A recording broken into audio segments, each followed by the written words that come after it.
They found her body at 3:47 a.m. on a Tuesday, and by 4:15 a.m., I was already planning my second wedding. I'm standing in my marble-floored penthouse right now, watching police lights flash like a fucked-up disco outside the building where my ex-wife Elena's apartment used to house her toxic existence. In my left hand, a wedding ring that isn't mine. On my phone, a text from Elena's sister, Sophia, that just says yes to my proposal, sent exactly 3 hours and 12 minutes before Elena took her final tumble down some very unforgiving stairs. Timing, as they say, is everything. You want to know how we got here? Buckle up.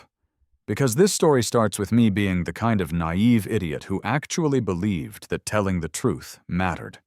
3 years ago, I was Marcus Kane, rising tech entrepreneur with a company worth $47 million, and a wife who I thought was my partner in building an empire. I was so fucking wrong, it's almost hilarious. See, Elena wasn't just my wife. She was Washington D.C., quote, golden girl of crisis management. Politicians, CEOs, senators, they all came to her when their lives were imploding. She specialized in making problems disappear, making scandals look like misunderstandings, and turning guilty bastards into sympathetic figures who just needed another chance. What I didn't know was that she was also feeding my company's proprietary algorithms to our biggest competitors, while positioning herself as the expert who could save marriages in the public eye. The night before, I was supposed to testify before Congress about our data breach scandal, a breach that, surprise, surprise, happened because Elena had been handing out our security protocols like party favors. She sat me down in our kitchen and delivered the performance of her career. "Marcus, baby," she said, her voice dripping with that practiced empathy she used on CNN. "We need to talk about how you're going to handle tomorrow." I was pacing, stressed out of my mind about potentially losing everything we'd built. I'm going to tell them the truth. Show them how the breach happened, prove we weren't negligent. No! The word hit like a slap. You're not going to mention any technical details that might implicate other parties. Other parties? Elena, what the hell are you talking about? She leaned against the granite countertop, looking like she was about to deliver bad news to a client's family. Look, I've been managing crisis communications for some very important people who might be affected if certain information comes to light. Affected how? Marcus. Her voice went cold, all pretense of sympathy gone. You're going to tell Congress that our marriage has been under strain, that you've been dealing with personal issues that affected your judgment, that this whole thing happened because you were distracted by marital problems. I actually laughed. Are you insane? I'm not going to lie to Congress to cover for... To cover for what, Marcus? What exactly do you think you know? I know that 3 weeks ago you asked me for our new encryption protocols for a theoretical crisis scenario with a client.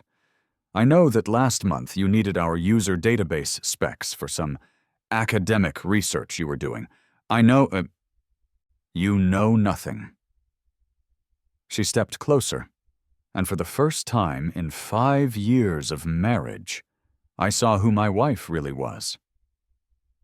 Here's what you're going to do. You're going to go in there tomorrow and explain that your poor judgment was due to stress from marital issues. You're going to take full responsibility like the loving husband you are. And in return, I don't have to explain to my clients how their competitor companies accidentally received certain proprietary information. You sold us out. I optimized our resources. My clients pay better than your little startup ever could. Elena, if I lie to Congress, if you don't lie to Congress, I will personally destroy whatever's left of your reputation, your company, and your pathetic attempt at a career. I'll make sure everyone knows that Marcus Kane is an unstable husband who can't handle success, who became paranoid and started making wild accusations when the pressure got too high. I stared at her, finally seeing the woman I'd actually married. And if I do lie? Then you're a devoted husband working through normal marital stress, The public loves a comeback story. We weather this together, you rebuild with my help, and everyone wins. So I did it. I walked into that congressional hearing and delivered the performance of my life. I played the distracted husband, the entrepreneur who let personal problems cloud his judgment.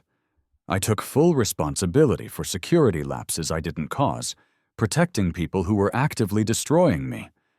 Elena sat in the gallery behind me, playing the supportive wife, dabbing her eyes at all the right moments. The result? My company collapsed within 6 months. My reputation was radioactive. I lost every investor, every partnership, every connection I'd spent 10 years building. $47 million. Gone. My name became a cautionary tale about what happens when personal problems interfere with business judgment. And Elena? She filed for divorce 3 days after the media circus ended. I can't stay married to someone so unstable, she told People magazine. I tried to support him through this crisis, but Marcus became paranoid, making wild accusations about me and my work. I have to protect my own career and mental health. 6 months later, she married Senator Richard Blackwood in a ceremony that People called a beautiful example of finding love after surviving trauma.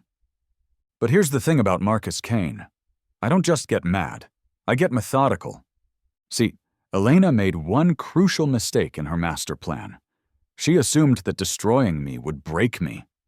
What she actually did was free me from every moral constraint I'd ever had. When you lose everything because you tried to do the right thing, you realize that the right thing is a luxury you can't afford anymore. So I spent 3 years learning how to be the kind of man who could destroy Elena Blackwood as systematically as she'd destroyed me. And tonight, as I watch ambulances cart away what's left of her, I can honestly say it was worth every second. But I'm getting ahead of myself. This story isn't about Elena's ending. It's about how I learned to write it. 6 months after Elena left me for a senator, I was living in a studio apartment in Arlington, surviving on ramen and spite.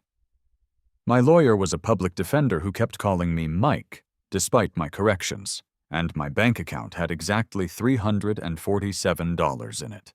That's when I discovered that Elena's little trick with me wasn't original.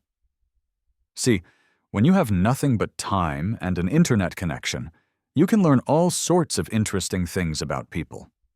I hired a private investigator named Tommy Vasquez with money I borrowed against my car.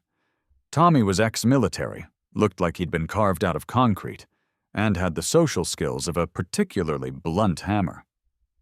"So what exactly are we looking for, Mr. Kane?" Tommy asked, sitting across from me in a Denny's that smelled like broken dreams and overcooked bacon. "I want to know everything about Elena Blackwood. Her clients, her methods, her history, everything."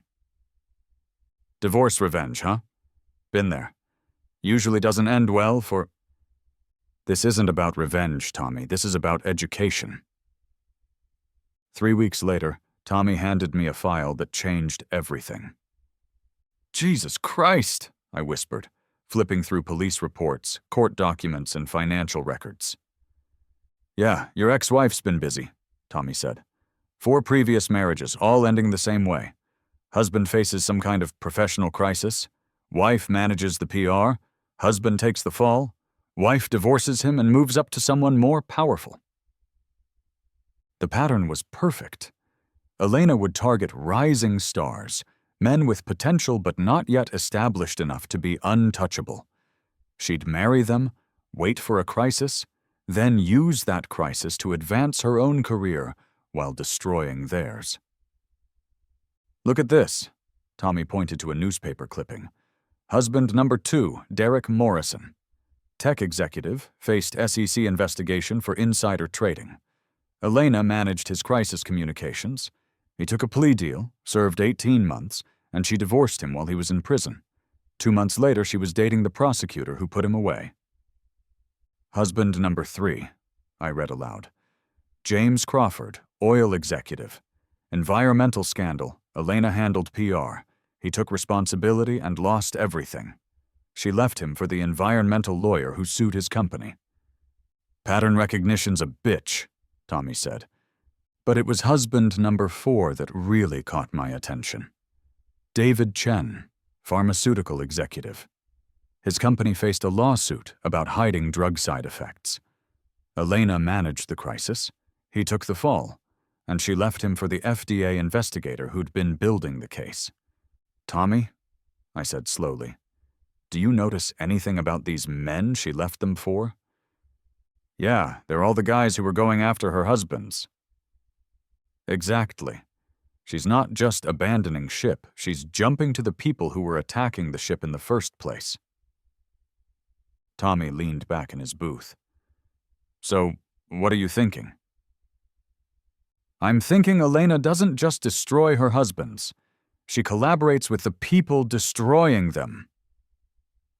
That's a hell of an accusation. It's also a hell of an opportunity. That night, I sat in my shitty apartment with a bottle of cheap whiskey and Elena's playbook spread out in front of me. 4 men, all destroyed the same way. All of them too broken to fight back, too humiliated to expose the truth. But I wasn't them. I pulled out my laptop and started typing my resignation from the human race.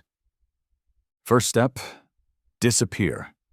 Not literally, that's for amateurs. I needed to disappear from the kind of man Elena could predict and control.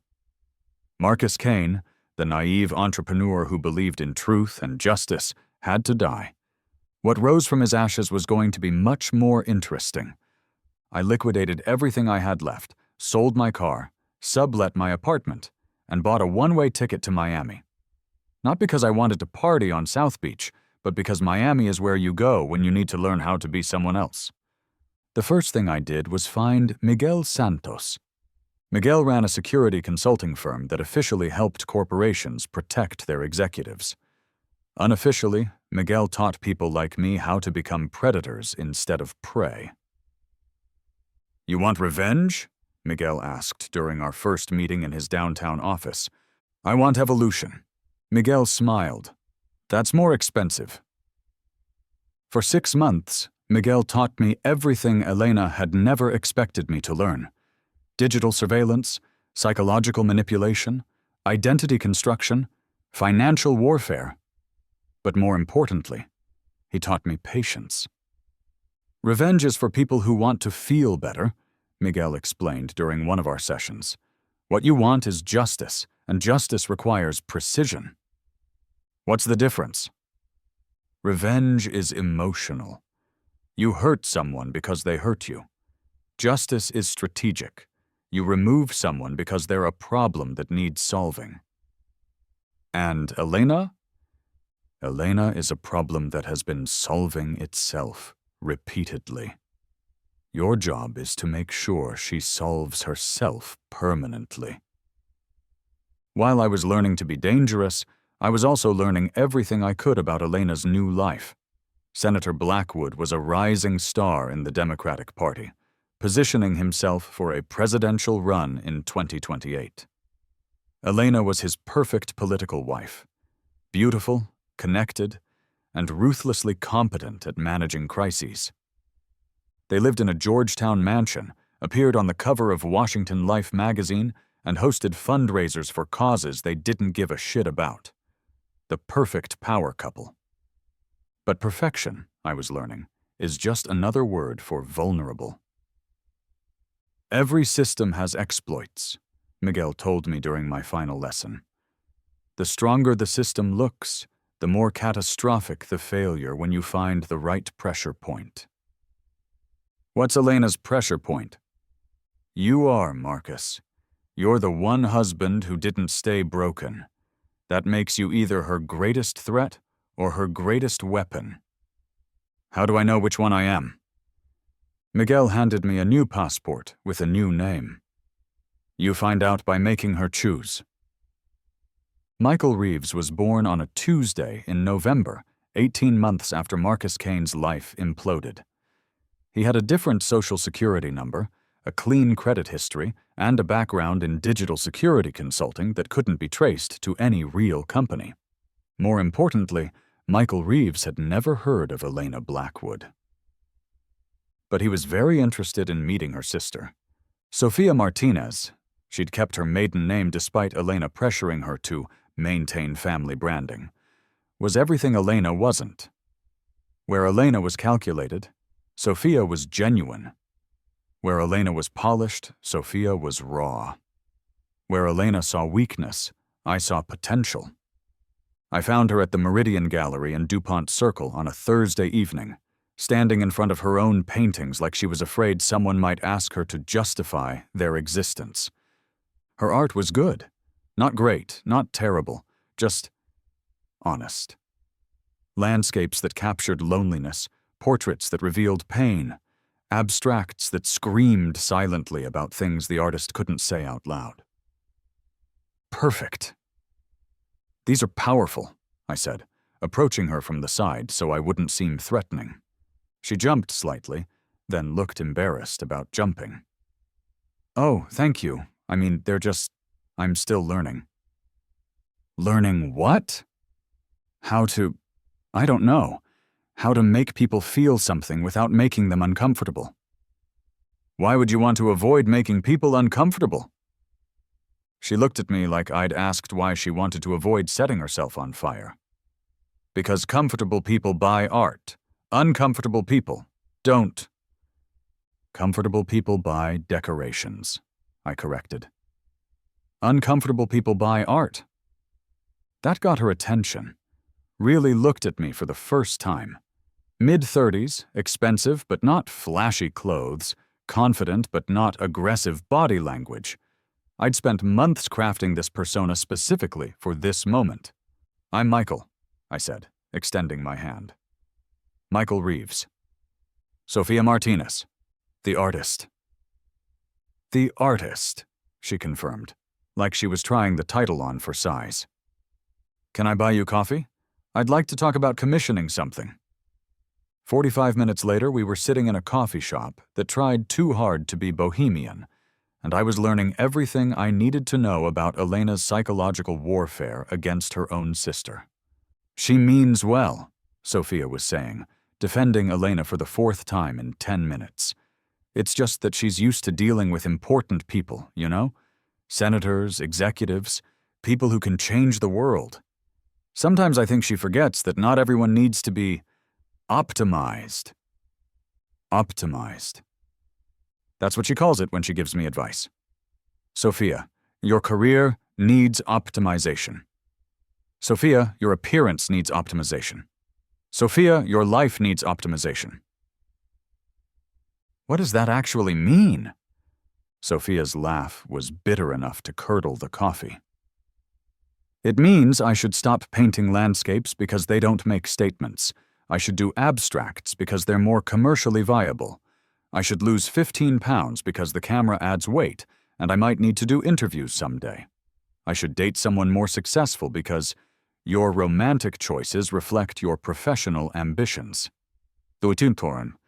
Sounds like she has a lot of opinions about your life. She has opinions about everyone's life. That's her job. Actually, her job is managing crises for politicians. Having opinions about your life is just her hobby.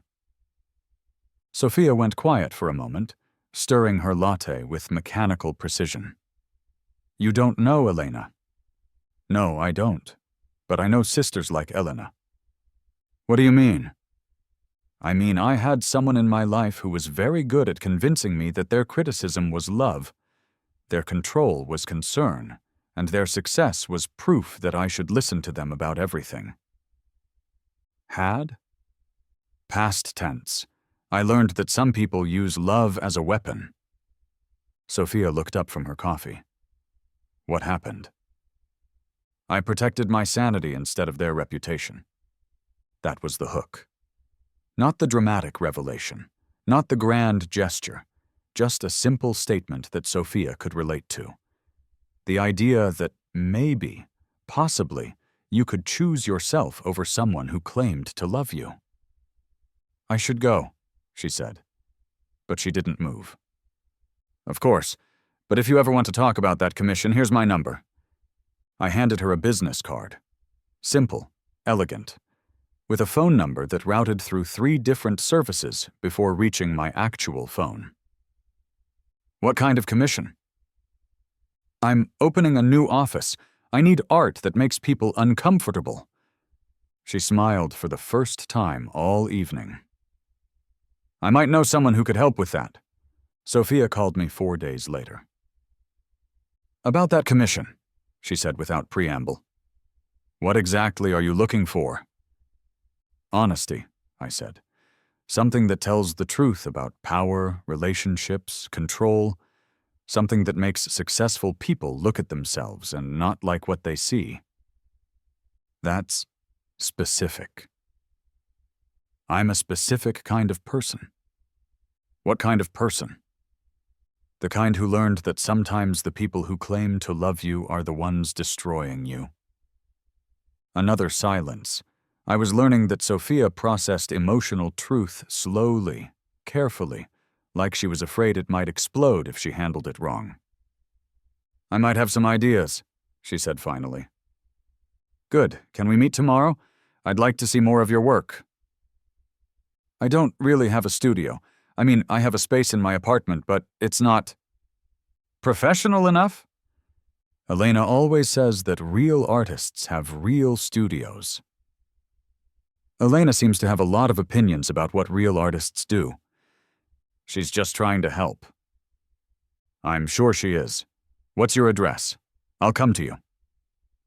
Sophia's apartment was a converted warehouse space in Northeast D.C., the kind of place that was either trendy or tragic, depending on your perspective. The art covering every available wall suggested tragic was winning, but it was good tragic. Raw, honest, angry tragic. The kind of art that comes from someone who has things to say but has been told their whole life that their voice doesn't matter. These are incredible, I said, genuinely meaning it. They're just sketches, experiments. Elena says I need to focus on one style, develop a signature look. Elena says a lot of things. You keep doing that. Doing what? Commenting on Elena. You don't even know her. You're right. I don't know Elena. But I know you, and I know what your art is telling me. Which is... I walked over to a painting that showed a woman drowning in what looked like liquid gold. That you're suffocating in someone else's definition of success. Sophia's breath caught.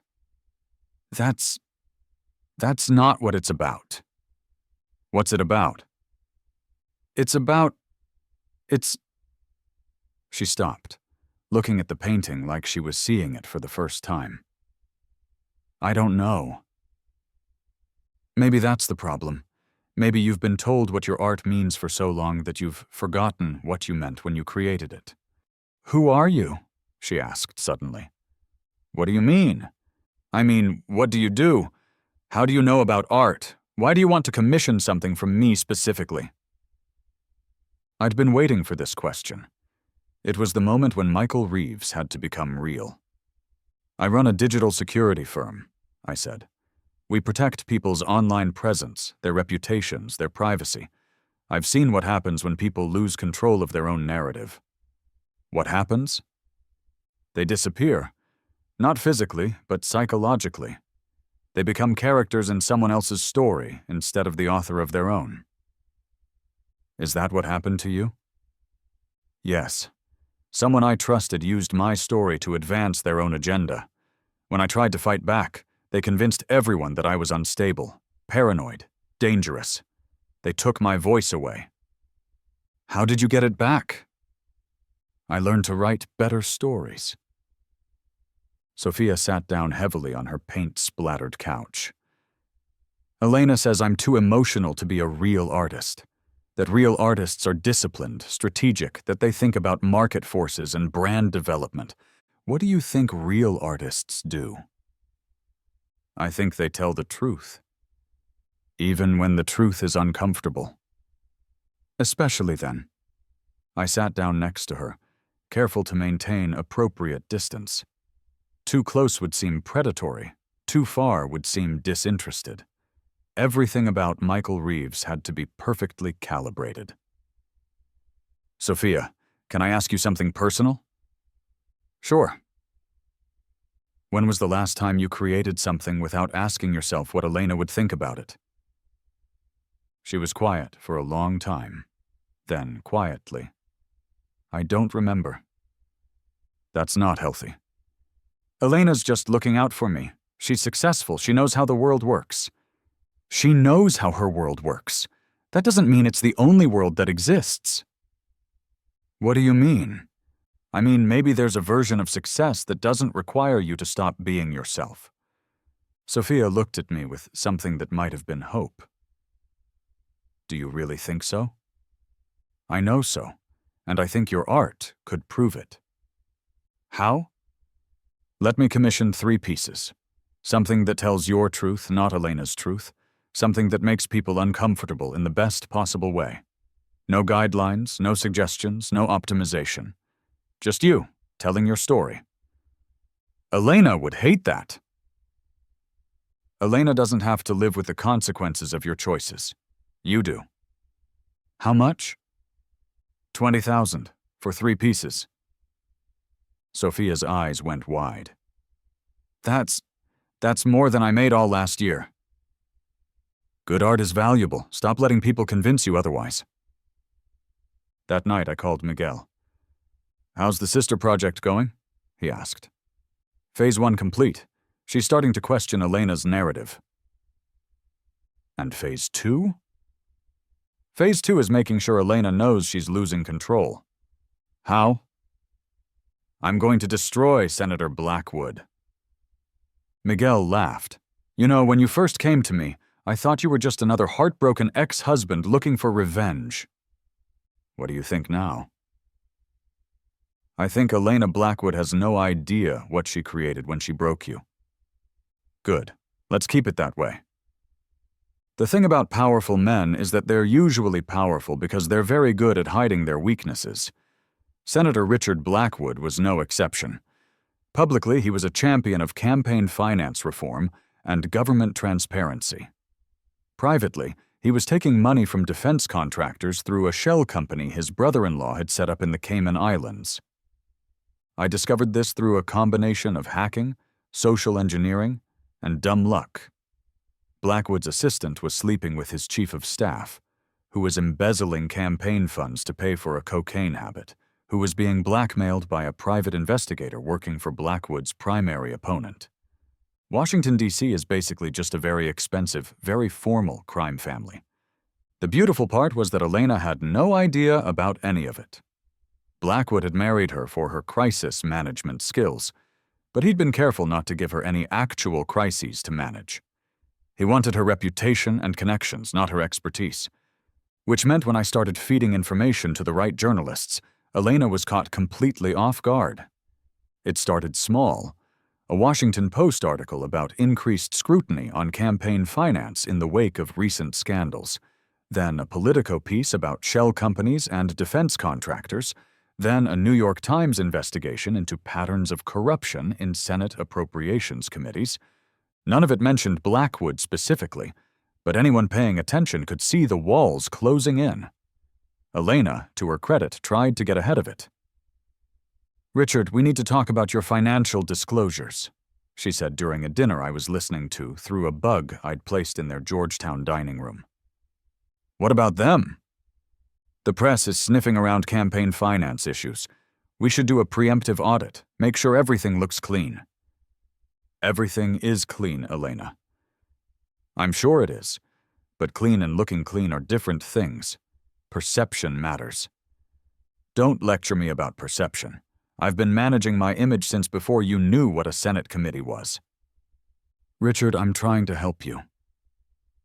You're trying to manage me, there's a difference. I could hear the ice clinking in someone's glass. Probably Elena's. She always drank when she was losing control of a situation. Fine, she said. But when this blows up, don't come crying to me for damage control. It's not going to blow up. 3 days later, the FBI raided Blackwood's campaign office. I was having coffee with Sophia when the news broke. She got the call from Elena while we were discussing her second commissioned piece, a portrait series about people wearing masks. "Elena," Sophia answered. "Slow down, I can't—" "What raid? What are you talking about?" I could hear Elena's voice through the phone, high-pitched and frantic. Sophia's face went pale. "Is Richard okay? Are you okay? Do you need me to—" Okay, I understand. Call me when you know more." She hung up and looked at me with wide eyes.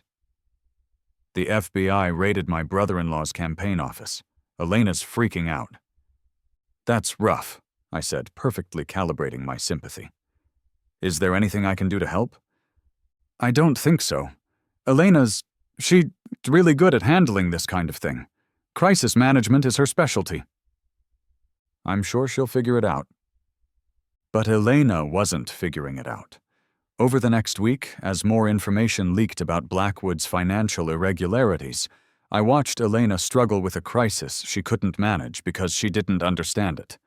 The problem wasn't that Blackwood was corrupt. Elena could handle corruption. The problem was that Blackwood had been stupid about his corruption, and Elena couldn't fix stupid. "She's been working 18-hour days," Sophia told me during one of our coffee meetings. "I barely see her anymore. When I do, she looks what? Scared. I've never seen Elena scared before." "Maybe that's not a bad thing." "What do you mean?" "I mean, maybe your sister isn't as invincible as she wants you to believe." Sophia was quiet for a moment. "You really don't like Elena, do you?" "I don't know Elena well enough to dislike her personally, but I dislike what she represents." "Which is?" "People who use other people's insecurities to control them." "Elena doesn't control me." "Doesn't she?" "She gives me advice. There's a difference." "Is there? When was the last time you made a major decision without checking with Elena first?" Sophia started to answer, then stopped. I value her opinion." "I'm sure you do. But do you value your own?" "Of course I do." "Then why are you asking my permission to change your art style?" "I'm not asking your permission. I'm asking for your input." "What's the difference?" Sophia looked frustrated. "You're twisting my words." "I'm not twisting anything. I'm asking you to think about the difference between advice and control, between input and permission, between caring about someone and managing them." "And what's the difference?" "Advice respects your autonomy. Control eliminates it. Input helps you make better decisions. Permission means you're not allowed to make decisions. Caring about someone means wanting them to be happy. Managing them means wanting them to be useful." Sophia was quiet for a long time. "Elena wants me to be happy." "Does she? Or does she want you to be the kind of happy that doesn't interfere with her plans?" "What plans?" "I don't know. But everyone has plans, Sophia. The question is whether you're part of Elena's plans or whether you have your own." That night, I received a text from Sophia. "Can we meet tomorrow? I want to show you something." The something turned out to be a painting that took my breath away. It showed two women, one polished and perfect, standing in bright light, the other raw and real, crouched in shadows. But the shadows weren't dark. They were rich, deep, full of colors the light couldn't contain. "It's called Sisters," Sophia said. "It's incredible. Elena would hate it." "Why?" "Because it shows her as the villain." "Does it? Or does it show you choosing between light that blinds and shadow that reveals?" Sophia looked at the painting with new eyes. I think I understand what you mean about uncomfortable art." "This makes you uncomfortable." "Terrified, because it's true." "Truth is terrifying. It's also liberating." "Is it? Because right now it just feels scary." "That's because you're standing at the edge of something new. The fear is just your old life trying to keep you trapped. What if Elena's right about everything? What if I'm just a mediocre artist who's too emotional to succeed? Then you'll be a mediocre artist who's true to herself instead of a successful artist who doesn't exist. That doesn't sound very appealing. It's not supposed to appeal to you, Sophia. It's supposed to free you. She looked at me with something that might have been recognition. You talk like someone who's been where I am. I have been where you are. What happened? I chose myself over someone else's opinion of me. Was it worth it? Ask me after you make your choice. The next morning, Sophia called Elena and told her she was quitting her day job to focus on art full-time. I knew this because Elena called Sophia back immediately, and they had a screaming fight that I could hear through the walls of Sophia's apartment building. You're making a mistake, Elena's voice carried through the thin walls. You can't support yourself on art. You need stability. Maybe I need to figure out what stability means to me. It means having money, Sophia. It means having security. It means not depending on other people's charity. Like, depending on my sister's approval? Silence. Then Elena's voice, lower and more dangerous. Who have you been talking to? What do you mean? I mean, this isn't you, Sophia. This is someone else putting ideas in your head. Who is it? No one's putting ideas in my head, Elena. Maybe I'm just growing up. Growing up? You're acting like a child having a tantrum. Maybe, but at least I'm acting like myself. The call ended with Elena hanging up, and 30 seconds later, Sophia was knocking on my door. I did it, she said, looking equal parts terrified and exhilarated. How do you feel? Like I just jumped off a cliff. Good. Now you get to learn how to fly. Senator Blackwood's indictment came down on a Wednesday morning in March. 23 counts of campaign finance violations, money laundering, and conspiracy to defraud the United States government. The kind of charges that don't just end careers, they end lives. Elena, to her credit, tried to manage the crisis. She held press conferences, issued statements, even got Blackwood booked on Sunday talk shows to tell his side of the story. But she was fighting a war she didn't understand against an enemy she couldn't see. Every move she made, I was 2 steps ahead. Every narrative she tried to construct, I had already poisoned. Every ally she reached out to, I had already turned. The beautiful part was that Elena never suspected me. Why would she? Marcus Kane was a broken man living in obscurity, not a threat to anyone. Michael Reeves was just her sister's new friend, someone completely outside Elena's world of power and politics. But I was watching everything. I watched Elena's client list shrink as politicians distanced themselves from her toxic brand.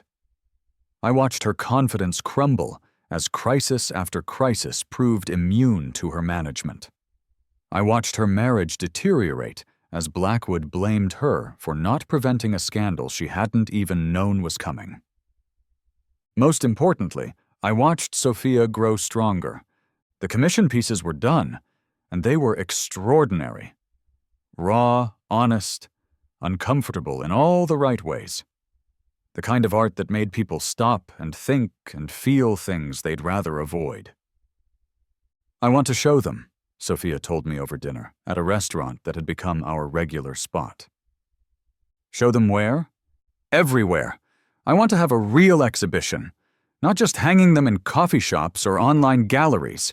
A real show in a real gallery with real people seeing my real work. That's a big step. I'm ready for big steps. What does Elena think? I haven't told Elena.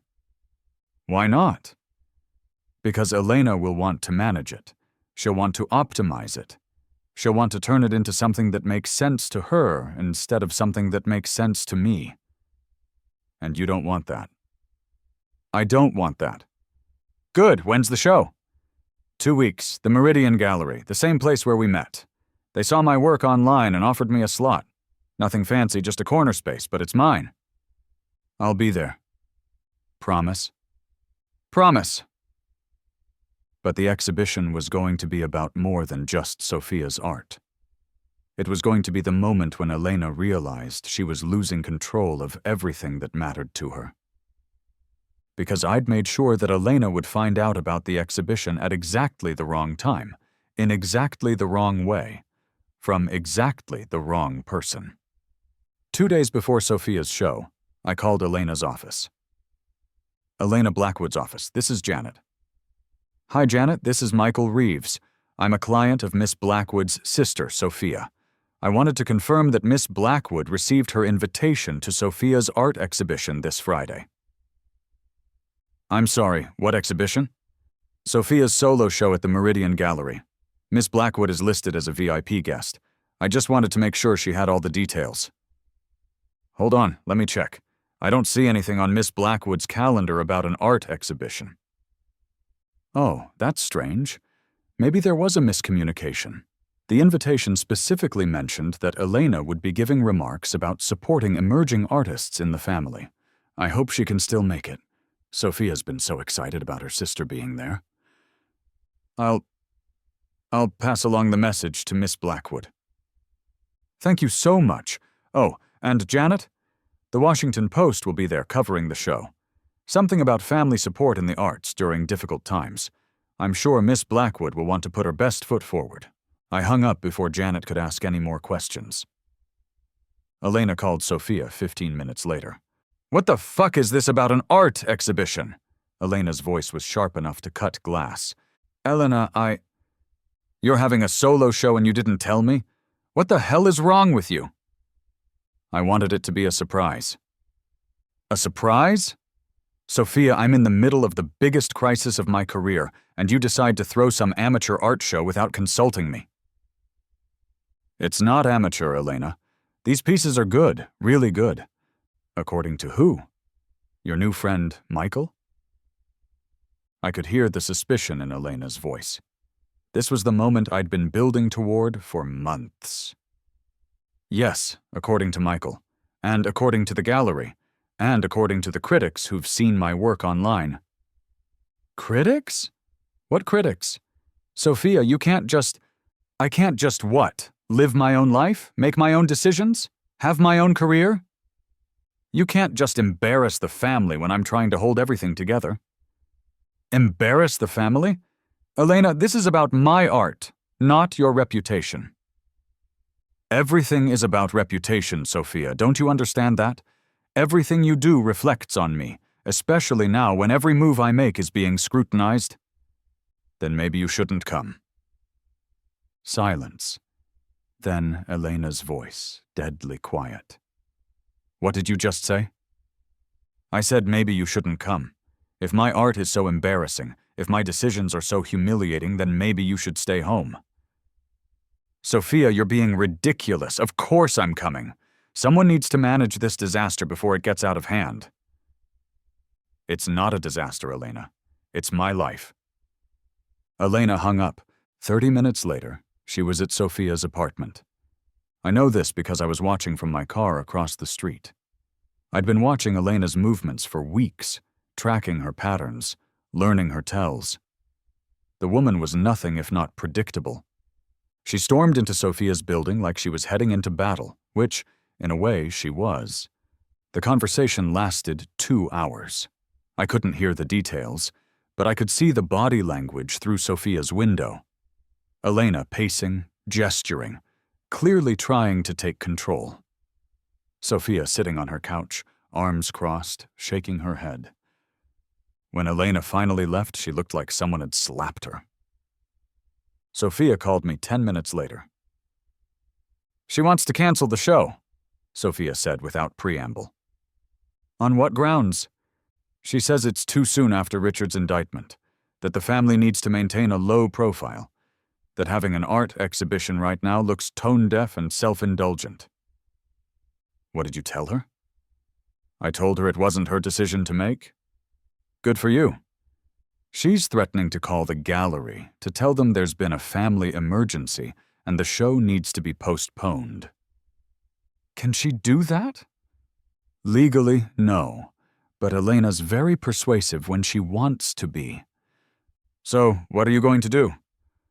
I'm going to call the gallery myself and make sure they know that Elena doesn't speak for me. And if she shows up anyway? Then she shows up, but she doesn't get to control my story anymore. Sophia? Yeah? I'm proud of you. For what? For choosing yourself. The night of Sophia's exhibition, I arrived early to make sure everything was perfect. The gallery looked exactly right. Intimate but professional. Crowded but not overwhelming. Sophia's 3 commissioned pieces were displayed prominently, and they were even better than I'd remembered. The portrait series, which she'd titled Masks We Wear, showed people in positions of power, politicians, executives, socialites. But their faces were obscured by elaborate masks that looked beautiful from a distance and grotesque up close. The landscape series, Beautiful Prisons, depicted gorgeous, expensive spaces, penthouses, country clubs, political offices, but every image included subtle details that revealed them as cages. Golden bars on windows, doors that only opened one way, mirrors that reflected different faces than the people looking into them. And the centerpiece, the painting she'd originally called Sisters, had been retitled Light and Shadow. The 2 women were still there, but now I could see what Sophia had been trying to say all along. The woman in the light wasn't the hero. She was trapped by her own brilliance, unable to see anything beyond the glare. The woman in shadow wasn't hiding. She was discovering colors that only existed in darkness. It's incredible, I told Sophia as we stood in front of the painting together. I can't believe I actually did this. I can. You've been working toward this your whole life. Elena's coming, she said quietly. I know. Are you okay with that? Why wouldn't I be? I don't know. You've never wanted to meet her. Tonight feels like the right time. Sophia looked at me curiously. Why? Because tonight is about your truth. And the truth includes Elena. Are you nervous? Not nervous, excited. For what? To see what happens when Elena realizes she can't control this. The gallery started filling up around 7. Art collectors, critics, other artists, people who'd seen Sophia's work online and wanted to see it in person. The energy was electric, not just appreciation, but recognition. People weren't just looking at pretty pictures. They were seeing themselves, their own struggles with authenticity and control, and the masks they wore to survive. At 7:30, the Washington Post photographer arrived. At 7:45, the review blogger from DCist showed up. At 8 o'clock, exactly when she'd been expected, Elena Blackwood made her entrance. She looked perfect, as always. Designer dress, perfect makeup, confident smile. But I could see the tension in her shoulders, the way her eyes scanned the room like she was looking for threats. She found Sophia near the back of the gallery, surrounded by admirers discussing the political implications of masks we wear. Sophia, Elena said, cutting through the conversation with practiced ease. Congratulations. This is quite a turnout. Thank you, Sophia replied, her voice carefully neutral. I'd love to see the pieces you've been working on. Of course. Let me show you around. I followed at a distance, watching Elena's face as Sophia explained each painting. Elena's smile never wavered, but her eyes told a different story. She was seeing herself in every image, recognizing the criticism embedded in every brushstroke. When they reached light and shadow, Elena stopped. This is interesting, she said carefully. The composition is very bold. Thank you. The woman in the light, is she meant to represent something specific? I think art should speak for itself, don't you? Elena's smile flickered. Of course, although sometimes the artist's intention helps viewers understand the deeper meaning. I think viewers are smart enough to find their own meaning. Sophia, can we talk privately for a moment? Actually, Elena, I'd like you to meet someone first. Michael? This was it. The moment 3 years of planning had been building toward. I walked over with my most charming smile, extending my hand to the woman who'd destroyed my life. Elena, this is Michael Reeves, Sophia said. He's the one who commissioned these pieces. Michael, Elena said, taking my hand with the practiced grip of someone who'd shaken hands with presidents. It's lovely to meet you. Sophia's mentioned you. All good things, I hope. Of course. She says you've been very supportive of her work. I believe in supporting artists who tell the truth.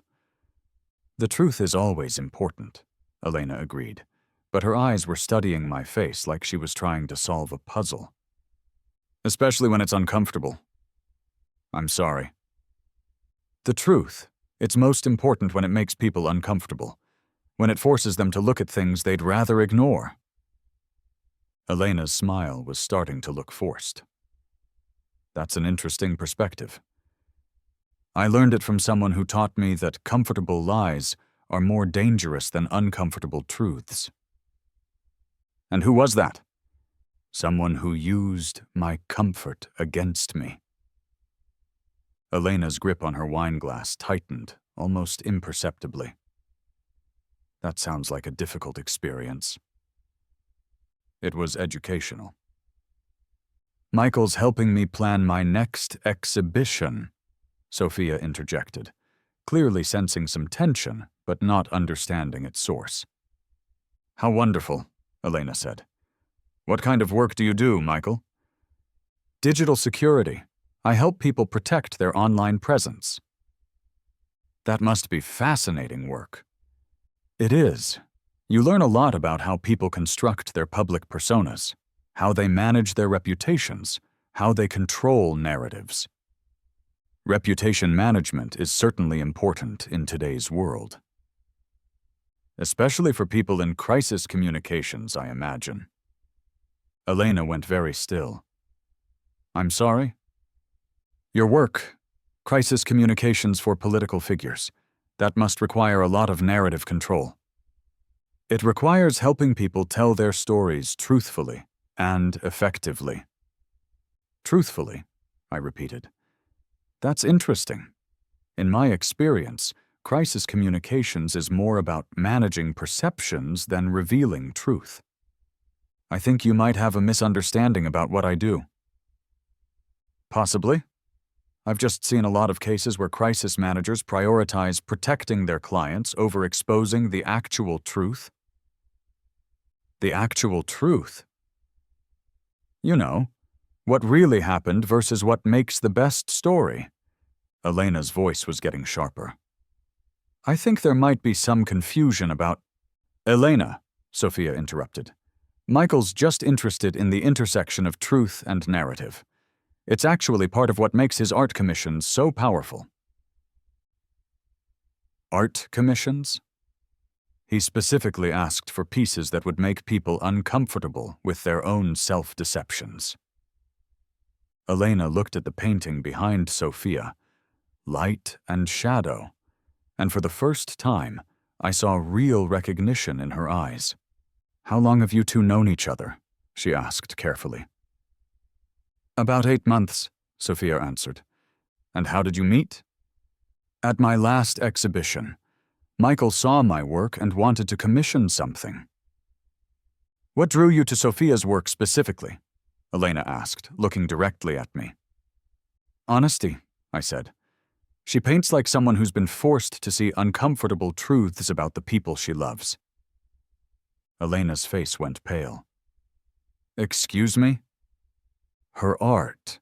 It has the perspective of someone who's been controlled, manipulated, made to doubt her own perceptions. That kind of clarity only comes from surviving psychological warfare. That's a very dramatic interpretation. Is it? Look at masks we wear. Those aren't just any powerful people. They're people who use their power to control others. People who hide their true nature behind beautiful facades. I think you're reading too much into. And beautiful prisons. Those aren't just expensive spaces, they're places where people are trapped by other people's expectations, where golden cages are presented as gifts. Elena was staring at me now, all pretense of politeness gone. Who are you? I told you, Michael Reeves. That's not what I mean. Elena, Sophia said, confused by the sudden tension. What's wrong? Sophia, I need to speak with you privately. Actually, I said, I think this conversation is exactly where it needs to be. I don't know what you think you're doing, Elena said, her voice low and dangerous. But this ends now. What ends? Whatever game you're playing with my sister. I'm not playing any games. I'm supporting an artist whose work reveals important truths about power and control. Sophia, we're leaving. No, Sophia said firmly. We're not. Elena turned to her sister with something like desperation. Sophia, you don't understand what's happening here. I understand perfectly. Someone is finally treating my art like it matters, and you can't stand it. This isn't about your art. Then what is it about? Elena looked around the gallery, clearly aware that people were starting to stare. Can we please discuss this somewhere private? No, Sophia said again. I'm tired of private discussions where you convince me that my perceptions are wrong. If you have something to say it here. Elena's composure finally cracked. Fine. This man is not who he says he is. What do you mean? I mean he's been lying to you. About who he is, about why he's interested in your art, about everything. How would you know that? Because I know his type, Sophia. I know manipulative men who target vulnerable women and... Vulnerable women? Sophia's voice was rising. Is that what you think I am? That's not what I meant, huh? That's exactly what you meant. In your mind, I'm so vulnerable, so weak, so pathetic that any man who shows interest in my work must be manipulating me. Sophia, that's not... Yes, it is. You can't imagine that someone might value my art for its own sake. You can't imagine that someone might see strength in me instead of weakness. You can't imagine that I might be capable of making my own decisions about who to trust. The gallery had gone quiet. Everyone was watching now, but I didn't care. This was the moment I'd been orchestrating for months. Elena, I said quietly, Sophia is stronger than you give her credit for. Don't, Elena snapped. Don't you dare speak to me about my sister. Why? Because you're the only one allowed to define her? Because you're using her to get to me. The words hung in the air like a confession. Sophia stared at her sister. Get to you? Why would anyone need to get to you through me? Elena realized her mistake immediately, but it was too late. That's not what I meant. Yes, it is. You think I'm so worthless that the only reason someone would befriend me is to hurt you. Sophia. How fucking narcissistic are you, Elena? How completely self-absorbed do you have to be to think that everything in my life is actually about you? You don't understand. I understand perfectly. I understand that you can't bear the idea of me having something that doesn't revolve around you. I understand that you see my independence as a threat to your control. I understand that you've spent my entire life convincing me I'm not strong enough, not smart enough, not good enough to make my own decisions. Elena looked desperate now, glancing around the gallery full of people watching her lose control of the narrative for maybe the first time in her professional life. Sophia, please, can we go somewhere and talk about this rationally? Rationally? You mean somewhere you can gaslight me into believing that my perceptions are wrong again? I have never gaslit you. Really? What do you call convincing me that my art isn't good enough, that my judgment is flawed, that I need your approval for every decision I make? I call it caring about you. No, Elena. You call it caring about controlling me. I could see Elena's hands shaking now. She was losing everything. Her composure, her authority, her relationship with her sister, in front of a room full of strangers. Sophia, she said, her voice breaking slightly. Please don't do this. Do what? Choose myself over your opinion of me? You're making a mistake. Maybe. But it's my mistake to make. Elena looked at me one more time, and I saw the exact moment when she realized who I really was. The recognition hit her like a physical blow. Marcus, she whispered. Sophia looked confused. What? Elena's face had gone completely white. Your name isn't Michael Reeves. Yes, it is. Your real name is Marcus Kane. The gallery went dead silent. Sophia looked between Elena and me, confusion turning to something like fear. What is she talking about? I looked at Elena, then at Sophia, then back at Elena. This was the moment of truth. My legal name is Michael Marcus Reeves, I said calmly. I changed it after my divorce from Elena 3 years ago. The silence stretched like a held breath. You were married to Elena? Sophia's voice was barely a whisper. For 5 years.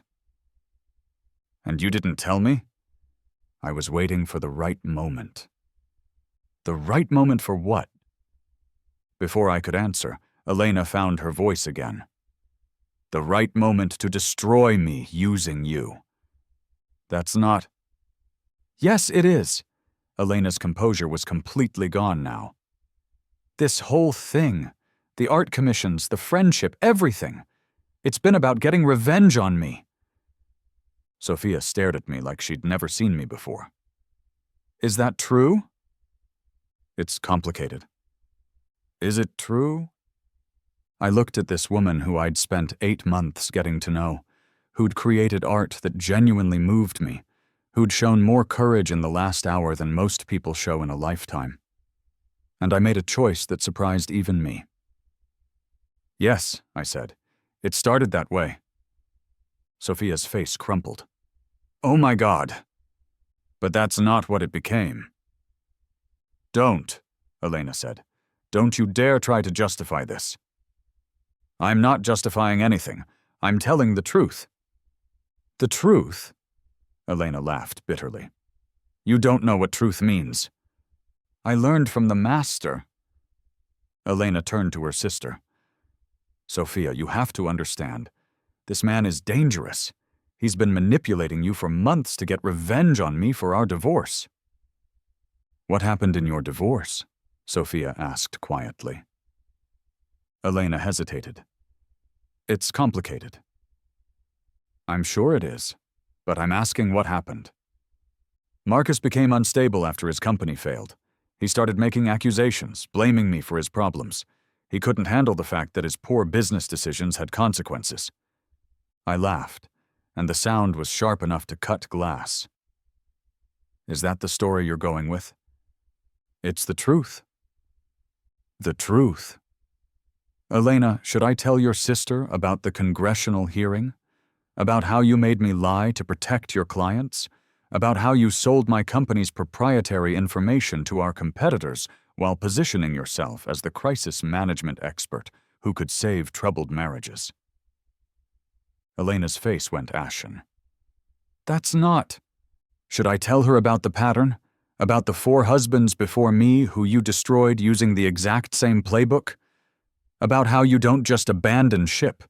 You jump to the people who were attacking the ship in the first place? Sophia, don't listen to him. Should I tell her about Senator Blackwood's indictment?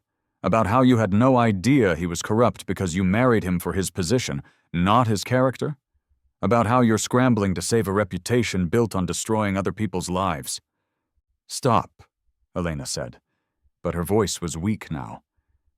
Or should I tell her about tonight? About how you tried to cancel her exhibition because you couldn't bear the idea of her having success that didn't depend on you? About how you see her independence as a threat to your control? Marcus, please. The truth is, Elena, I didn't need to manipulate Sophia to expose you. I just needed to give her permission to see what was already there. You destroyed our relationship yourself. I just made sure she had witnesses. Sophia had been standing silently through this exchange, and when she finally spoke, her voice was steady and clear. Elena, she said, is it true about the congressional hearing? Elena looked at her sister with something like desperation. Sophia, it's not that simple. Is it true that you made Marcus lie to Congress? I was protecting my clients. Is it true? Elena's shoulders sagged. Yes. And is it true about the other husbands? Sophia, you don't understand the pressures of my work. Is it true? Another long pause. Yes. Sophia nodded slowly. And is it true that you tried to cancel my exhibition tonight? I was trying to protect you. From what? From success? From independence? From making my own choices? From him, Elena pointed at me.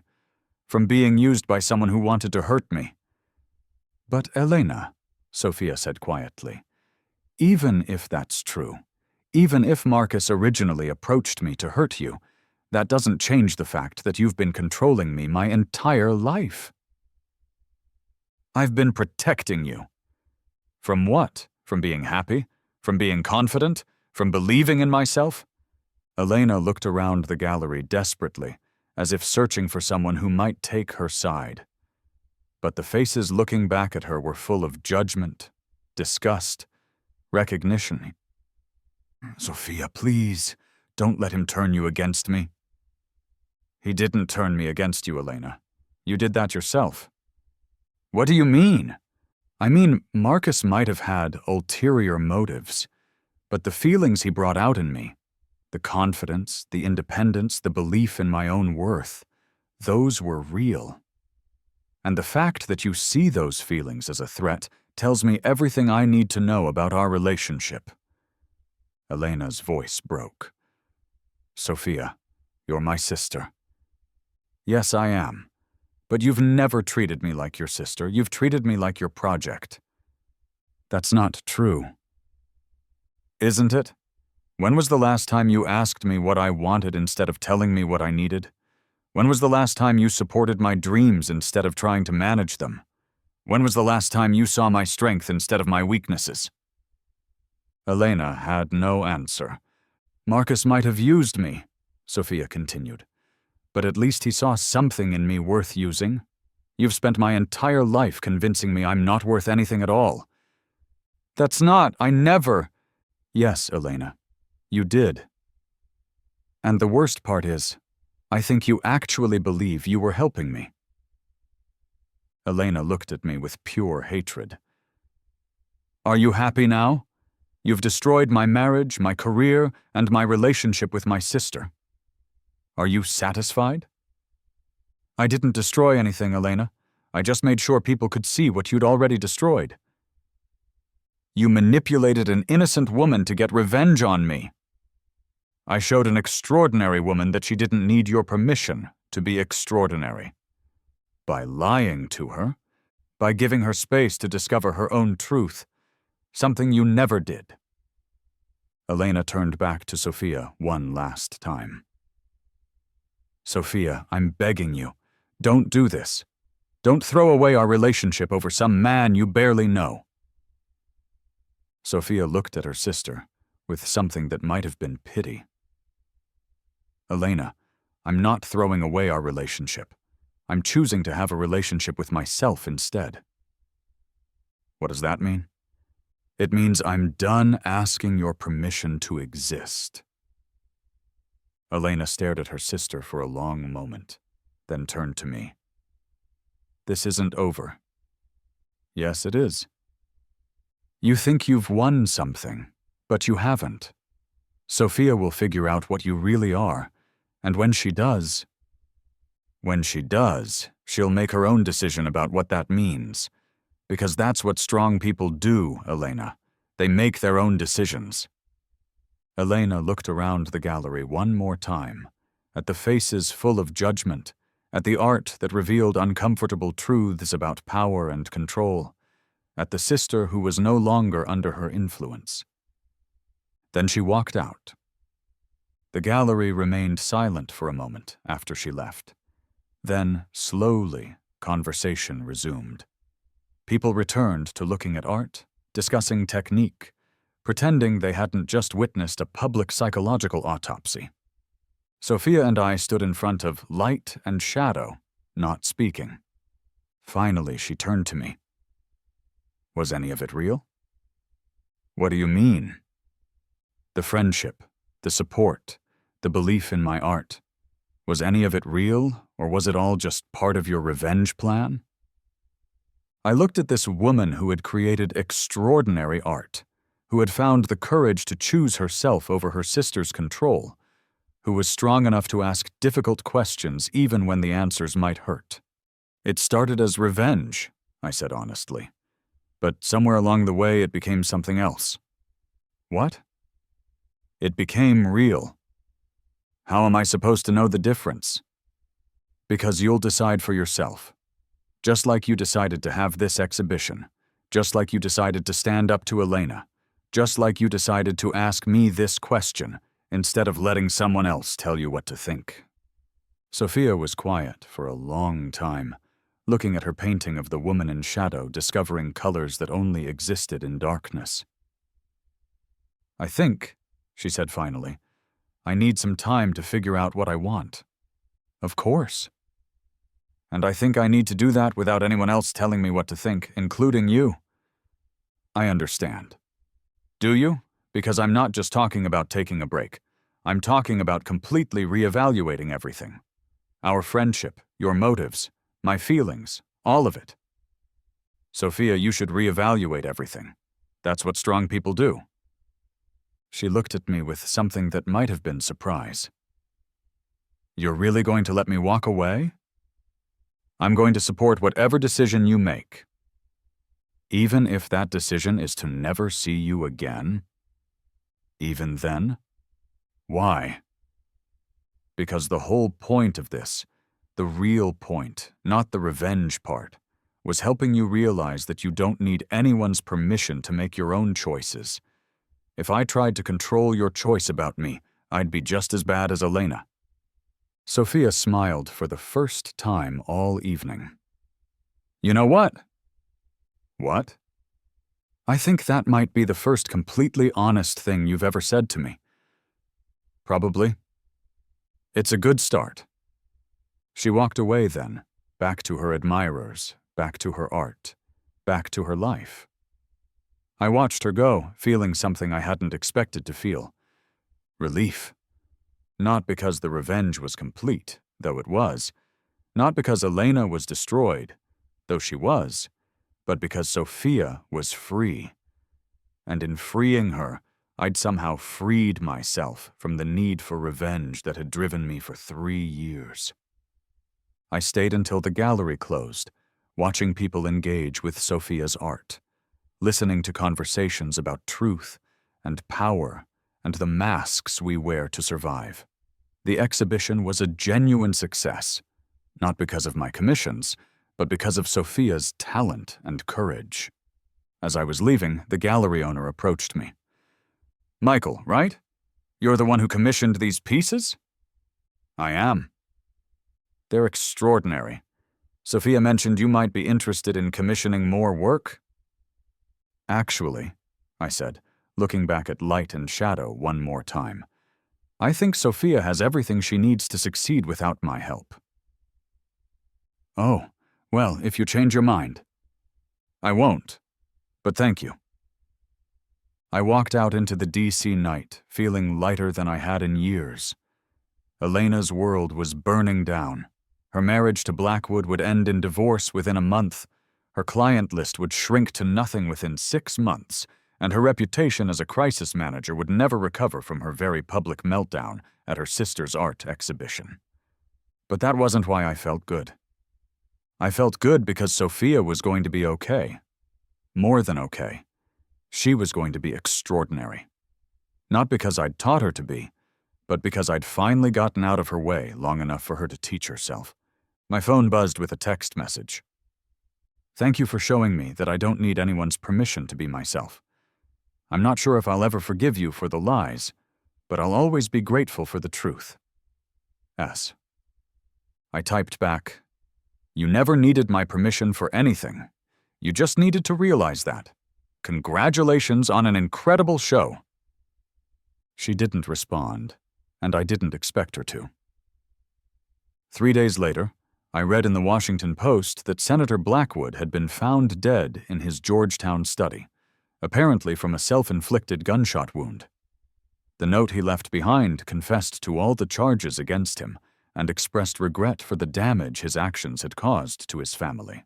Elena, the article noted, had no comment for the press. I felt nothing about Blackwood's death.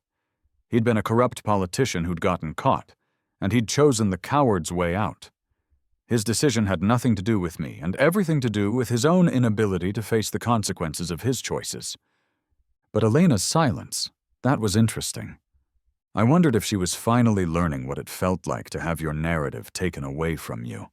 6 months after Sophia's exhibition, I was sitting in my Miami office when my assistant knocked on my door. Mr. Reeves, there's someone here to see you. I don't have any appointments scheduled. She says her name is Sophia Martinez, and she says you'll want to see her. I looked up from my computer. Send her in.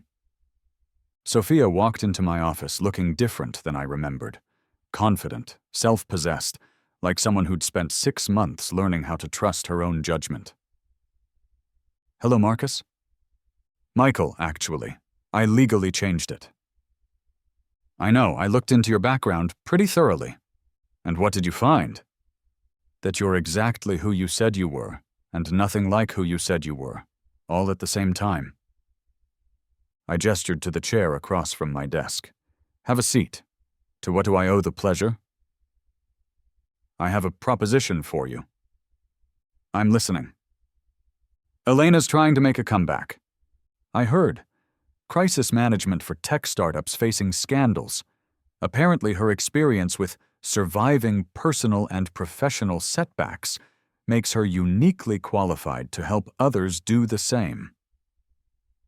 She's been reaching out to some of my new collectors, trying to convince them that I'm unstable, that my art is the product of psychological manipulation, that they shouldn't invest in work created under coercive circumstances.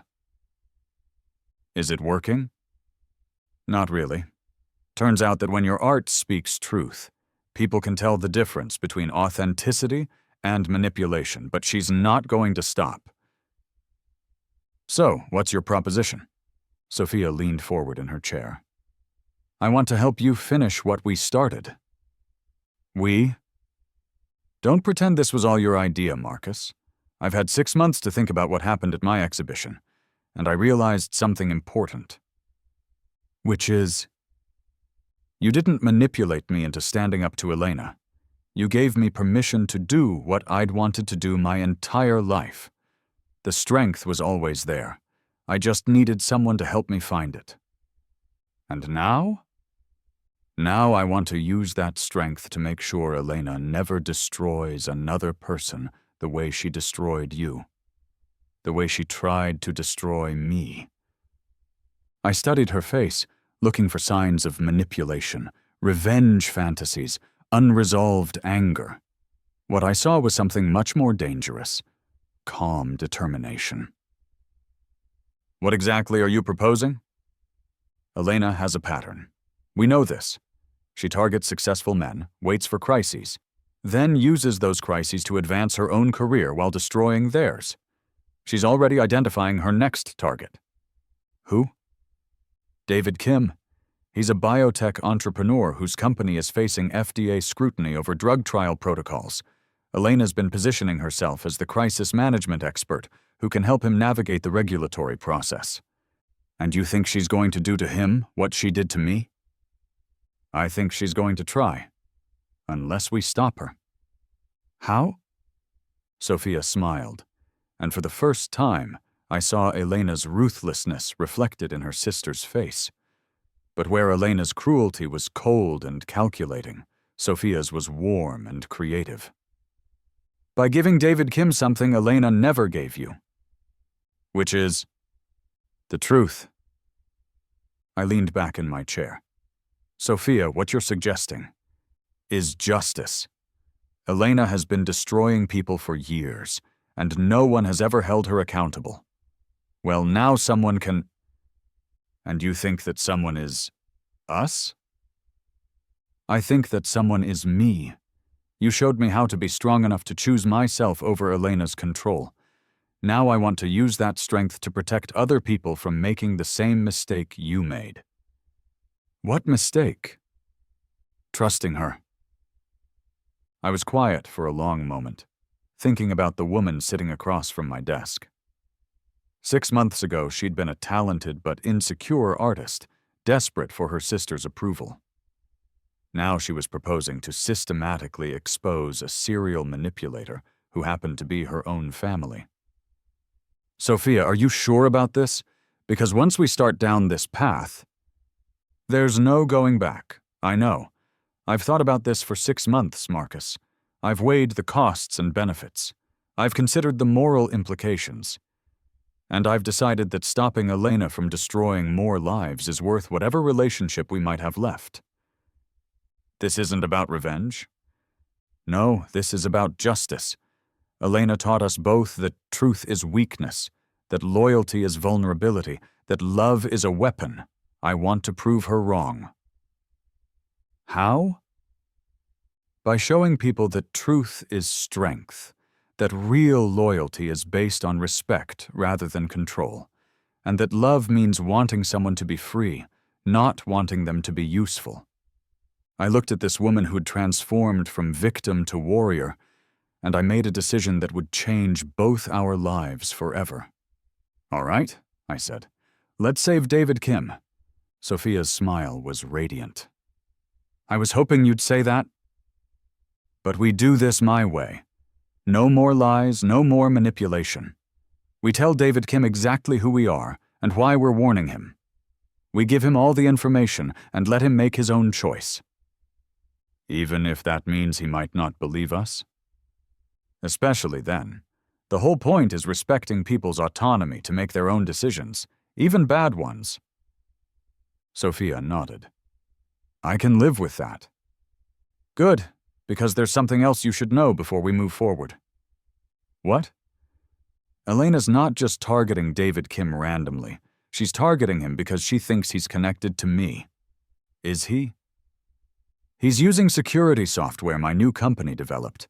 She probably thinks that if she can destroy him, she can get to me through the scandal. So this really is personal for her.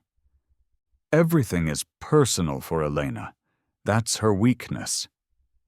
What do you mean? I mean she can't separate professional strategy from personal vendetta. It makes her predictable. Sophia leaned forward. So what's the plan? First, we approach David Kim directly. We tell him everything, about Elena's pattern, about what she did to me and her other husbands, about what we think she's planning to do to him. And if he doesn't believe us? Then we document everything anyway. Elena's going to destroy herself eventually. People like her always do. Our job is just to make sure that when she falls, she takes as few innocent people with her as possible. And after David Kim? After David Kim, we disappear. We've done what we can do. The rest is up to the world to figure out. Sophia was quiet for a moment. Marcus, can I ask you something? Sure. Do you regret it? Any of it? Which part? All of it. The revenge, the manipulation, the way we met. Do you wish you'd handled things differently? I thought about it seriously. I regret the lies. I regret using you, even if it led to something good. I regret that Elena made me into the kind of person who thought revenge was justice. But I don't regret the outcome. Elena needed to be stopped, and you needed to be free. If lying to you was the price of both those things happening, then I'm glad I paid it. Even knowing it might have cost us any chance of a real relationship? Especially knowing that, because real relationships can't be built on lies, no matter how good the intentions behind them. Sophia smiled. You know what? What? I think I'm starting to understand why Elena was so afraid of you. Why? Because you actually learned from what she did to you. You became better, not just more dangerous. And Elena? Elena just became more of what she already was. I stood up and walked to the window overlooking Biscayne Bay. So what happens after we save David Kim? I don't know. I guess we figure out how to have an honest relationship for the first time. Are you sure that's what you want? Are you asking if I can forgive you for lying to me?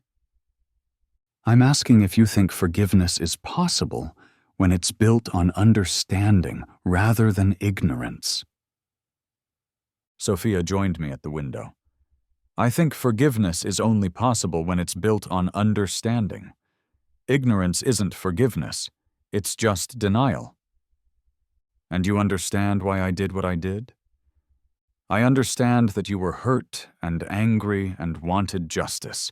I understand that you thought the only way to get justice was through revenge. I understand that you didn't know how to trust anyone with the truth because the truth had been used against you. But I also understand that none of that excuses lying to me. And I understand that if we're going to move forward, we have to do it based on who we really are, not who we pretended to be. And who are we really? I'm an artist who's learning how to be strong. You're a man who's learning how to be honest. Elena is a woman who never learned either of those things. Think that's enough to build something on? I think it's enough to try. We found David Kim at a Starbucks near his office in Bethesda. He looked exactly like I'd expected. Mid-30s, expensive suit, stressed expression. The kind of man who was successful enough to be confident, but not established enough to be secure. Perfect prey for Elena. Dr. Kim? Sophia approached his table while I hung back, letting her take the lead. We'd agreed that she should make first contact. A woman approaching alone seemed less threatening than both of us together. Yes? My name is Sophia Martinez. This is my colleague, Michael Reeves. We'd like to talk to you about Elena Blackwood. Kim's expression immediately became guarded. Are you reporters? No. We're people who have personal experience with Miss Blackwood's methods, and we're concerned about the advice she might be giving you. I'm sorry, but I don't think this is appropriate. Elena is helping me navigate a difficult regulatory situation, and I don't appreciate— Dr. Kim, I interrupted. Elena Blackwood was married to me for 5 years. During that time, she systematically destroyed my company while positioning herself as the crisis management expert who could save our marriage.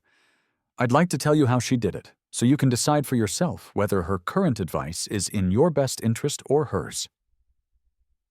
Kim stared at me. You're Marcus Kane.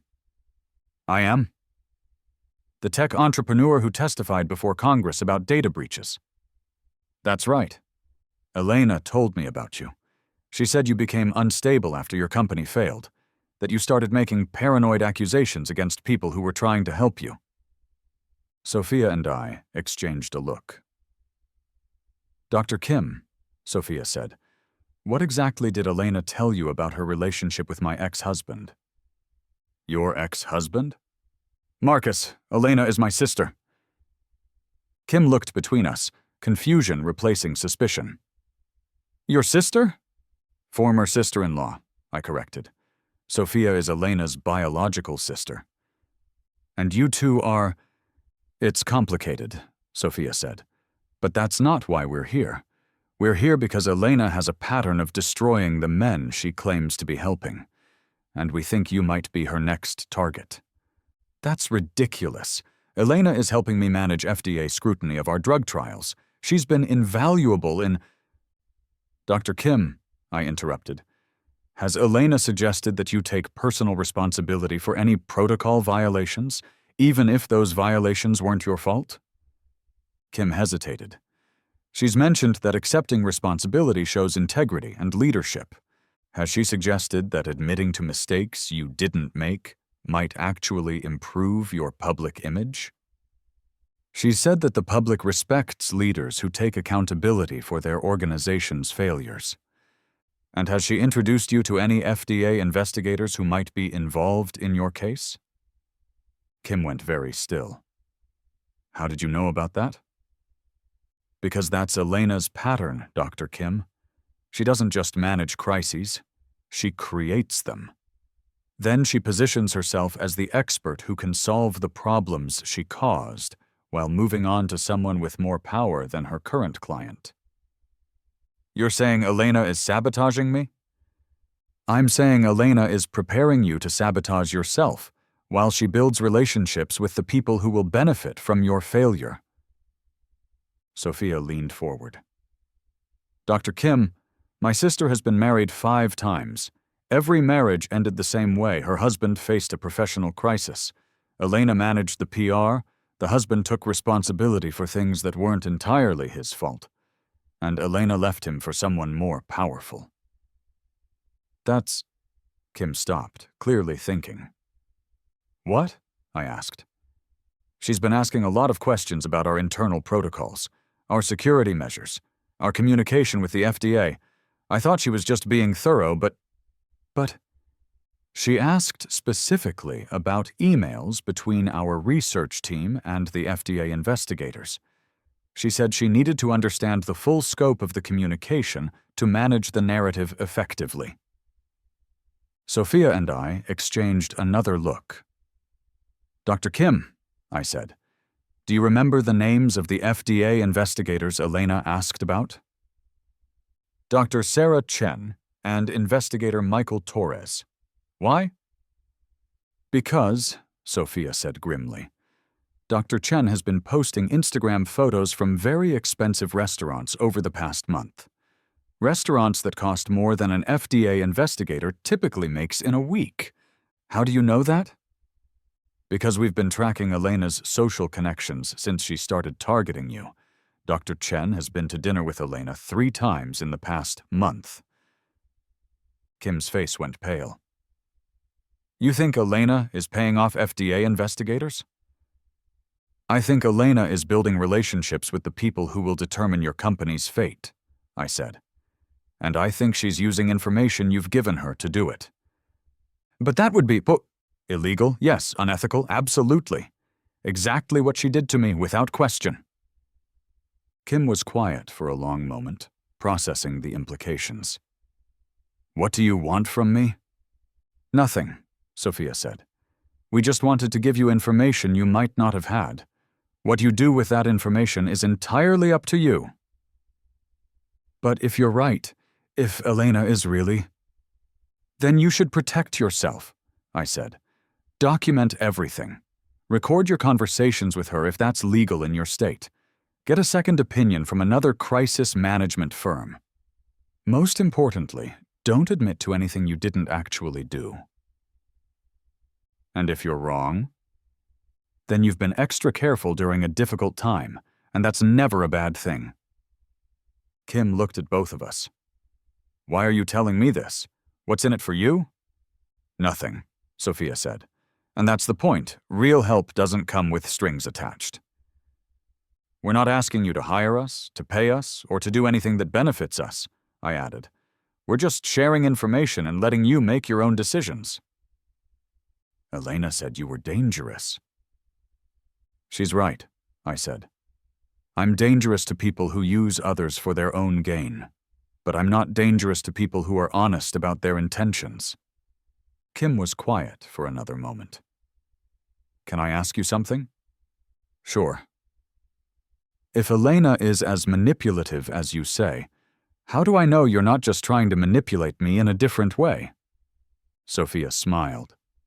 Because we're not asking you to do anything except think for yourself. Manipulation requires you to stop thinking for yourself. That's a fair point. Kim stood up. I need to think about this. Of course, I said. Take all the time you need. Will you be available if I have questions? For the next week, Sophia said. After that, we're out of the Elena business permanently. Why? Because, I said, some problems solve themselves if you just get out of the way. Kim left without saying goodbye, which was exactly what I'd expected. He was processing information that fundamentally challenged his worldview, and that takes time. Think he'll listen? Sophia asked as we watched him walk away. I think he'll investigate, and investigation is all we can ask for. And if he doesn't find anything? Then Elena has gotten better at hiding her tracks, and David Kim will learn the hard way what we learned, but at least he'll know why it's happening. That's not very comforting.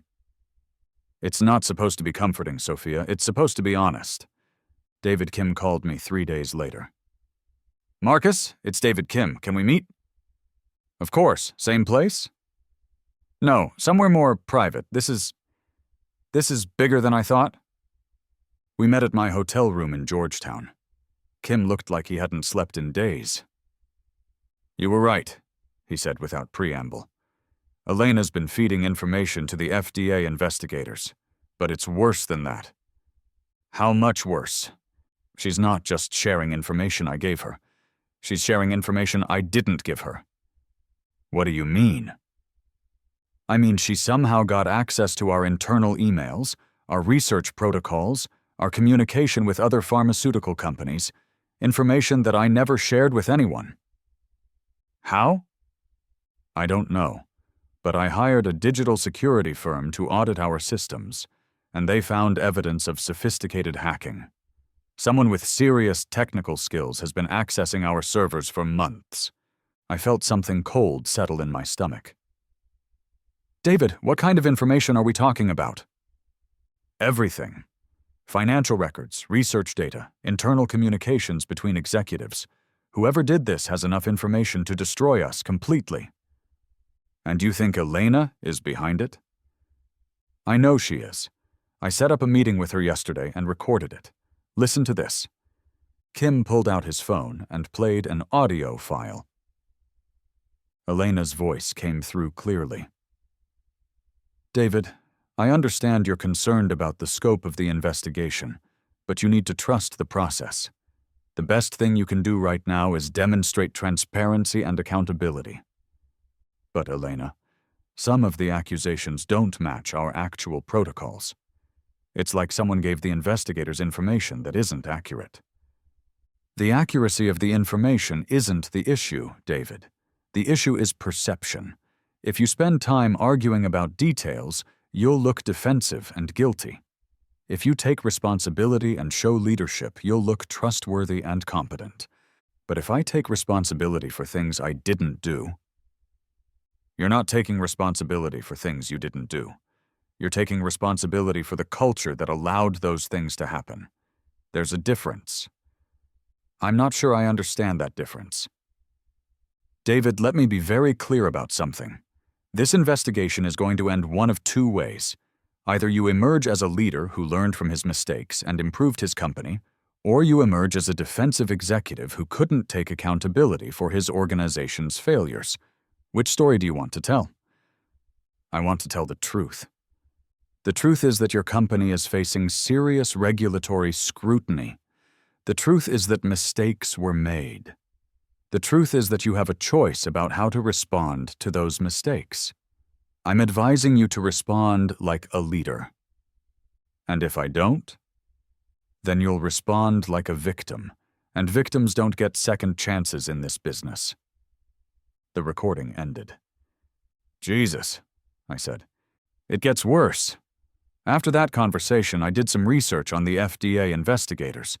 Dr. Chen has been depositing large sums of cash into her personal account over the past 3 months, always just under the reporting threshold. How do you know that? Because I hired the same investigators you used to research Elena. They're very thorough. David, you need to go to the FBI. I can't. Why not? Because Elena has evidence of actual protocol violations that we did commit. Not the fabricated stuff she gave the FDA, but real violations. Minor ones. Nothing that endangered patients, but enough to justify regulatory action. So she has leverage over you. She has enough leverage to destroy me if I don't cooperate, and enough fabricated evidence to destroy me if I do cooperate.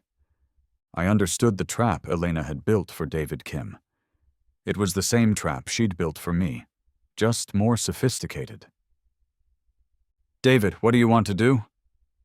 I want to expose her, but I need help. What kind of help? The kind of help that requires skills I don't have. I looked at this man who was facing the same choice I'd faced 3 years ago. Submit to Elena's control or fight back against impossible odds. David, what I'm about to offer you is going to sound insane. I'm listening.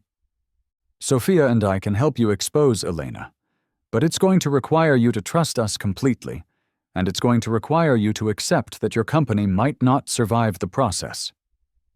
What do you mean? I mean, we're going to burn down Elena's entire operation, but some of that fire might spread to you. Are you willing to lose everything to make sure Elena doesn't do this to anyone else? David was quiet for a long time. How many other people has she done this to? That we know of? 6. That actually happened? Probably dozens. And none of them have ever fought back? None of them had the resources or the information to fight back effectively. But I do. You have something better than resources, David. You have us. Why would you help me? What's in it for you? Sophia and I made a promise to each other that Elena would never destroy another person the way she destroyed me. Helping you keep that promise. And if it doesn't work, if Elena wins anyway, then at least you'll go down fighting instead of kneeling. David looked at me with something that might have been respect. What's the plan? The plan is to give Elena exactly what she's been trying to avoid her entire career. Which is a fair fight. The trap we built for Elena was beautiful in its simplicity. Instead of trying to out-manipulate a master manipulator, we decided to out-truth her. David Kim called a press conference. Not the kind of press conference Elena would have orchestrated. Careful, controlled, designed to manage perception. This was the kind of press conference that Elena had spent her career trying to prevent. Honest, comprehensive, and completely unmanaged. Ladies and gentlemen, David began, standing at a podium in his company's main conference room. I've called this press conference to discuss the FDA investigation into our drug trial protocols and to share information about corruption within the regulatory review process. I watched Elena's face from the back of the room. She'd arrived expecting to manage David's statement, expecting to control the narrative one more time. Instead, she was watching her entire operation get exposed on live television. 3 months ago, David continued, I hired crisis management consultant Elena Blackwood to help me navigate FDA scrutiny of our research protocols. What I didn't know was that Miss Blackwood was simultaneously providing information to FDA investigators Dr. Sarah Chen and investigator Michael Torres, and that those investigators were receiving payments from Miss Blackwood in exchange for their cooperation. Elena stood up from her seat in the front row. David, what are you doing? I'm telling the truth, Elena. Something you taught me was dangerous, but something I've learned is necessary. This is not what we discussed. No, it's not. What we discussed was me taking responsibility for violations I didn't commit while you built relationships with the people investigating me. What I'm doing instead is exposing the corruption that's been driving this entire investigation. Elena's face went white. David, you need to stop this immediately. Why? Because it's bad for your reputation? Because it's bad for your company. My company is already destroyed, Elena. You made sure of that. But at least now people will know why. Elena looked around the room desperately, clearly trying to figure out how to regain control of the situation. David, you're making a mistake. Let's discuss this privately. No more private discussions, Elena. No more managing the narrative. No more controlling the story. This is the truth, and the truth doesn't need to be managed. The truth is that you're having a breakdown. The truth is that you're a predator who's been destroying people's lives for profit. Elena turned to the cameras. David Kim is clearly suffering from severe stress related to his company's regulatory problems. He's making wild accusations against people who've been trying to help him. This is exactly the kind of paranoid behavior that— Elena, I said, standing up from my seat in the back. She turned around, and when she saw me, her face went completely pale. Hello, Elena. Marcus, still telling people that your victims are paranoid when they try to expose you? Elena looked around the room, clearly realizing that she was trapped. What is this? This is what you taught us, Elena. This is crisis management. You're working together? We're protecting people from you. There's a difference. Elena's composure finally cracked completely. This is insane. You can't just— Can't just what? Tell the truth, expose corruption, hold you accountable for your actions? Why not, Elena? Because those things are dangerous to people like you? Because they're dangerous to everyone. David, you don't understand what you're doing. If you expose the FDA corruption, it won't just hurt me. It'll hurt every pharmaceutical company trying to get drugs approved. It'll hurt patients who need those drugs. It'll hurt your business model, Sophia said, walking up from the side of the room. Elena turned to her sister with something like desperation. Sophia, please, don't do this. Don't do what, Elena? Don't choose honesty over loyalty. Don't choose justice over family. Don't choose myself over you. Sophia, I'm your sister. Yes, you are, and I love you, but I love the truth more. Elena looked around the room one more time, at David Kim still standing at the podium, at me in the back, at Sophia beside her, at the cameras recording everything, at the reporters scribbling notes. This isn't over, she said quietly. Yes, it is, I replied. This is exactly what over looks like. Elena walked out of the press conference, and I never saw her again. 6 months later, Dr. Sarah Chen and investigator Michael Torres were indicted for accepting bribes in exchange for manipulating FDA investigations. Elena Blackwood was named as an unindicted co-conspirator, but disappeared before she could be arrested. David Kim's company survived the scandal, barely, but his reputation as someone willing to expose corruption rather than participate in it made him a hero in the pharmaceutical industry.